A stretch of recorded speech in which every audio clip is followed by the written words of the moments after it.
વરસાદને લઈને આરોગ્ય વિભાગ એલર્ટ મોડમાં છે। આરોગ્ય મંત્રીની અધ્યક્ષતામાં ઉચ્ચ સ્તરીય બેઠક મળી છે। આરોગ્ય મંત્રી પ્રફુલ પાનસેરિયાએ આ બેઠકમાં માહિતી મેળવી તમામ જિલ્લાઓમાં આરોગ્ય વિષયક સ્થિતિની સમીક્ષા કરાઈ છે। આરોગ્ય વ્યવસ્થાની સ્થિતિ અંગે આરોગ્ય મંત્રીએ નિવેદન આપ્યું છે।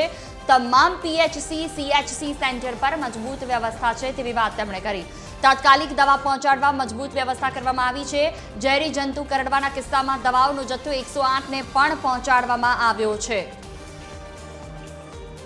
દરેક જિલ્લાઓમાં ખાસ કરીને રેડ એલર્ટ છે। અમરેલી અને સૌરાષ્ટ્રના રાજુલા, સુરત, નવસારી, વલસાડ અને આસપાસનો એરિયા અને અન્ય જિલ્લાઓમાં તો ત્યાં 108ની અંદર પણ દવાની ઉપલબ્ધતા, સીએચસી પીએચસી સેન્ટર પર પણ દવાની ઉપલબ્ધતા અને ટીમ સજ્જ છે।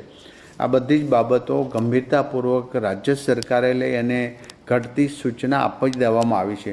દરેક જિલ્લાઓમાં પાણીજન્ય રોગોથી અને અન્ય ઝેરી જીવજંતુ કરડવાથી એમને પ્રોબ્લેમ આવે તો એ પણ દવા 108ની અંદર, તમામ 108ની અંદર આ દવાઓ ઉપલબ્ધ કરવામાં આવી છે। દરેક જિલ્લાઓમાંનો તાગ લઈ ત્યાં આરોગ્ય ક્ષેત્રની ઘટતી કડી પૂરી કરવા માટેની સૂચના આપી છે।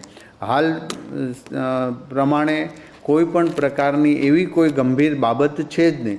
અગમચેતીના હિસાબે આજે અમે આ મીટિંગ બોલાવી હતી।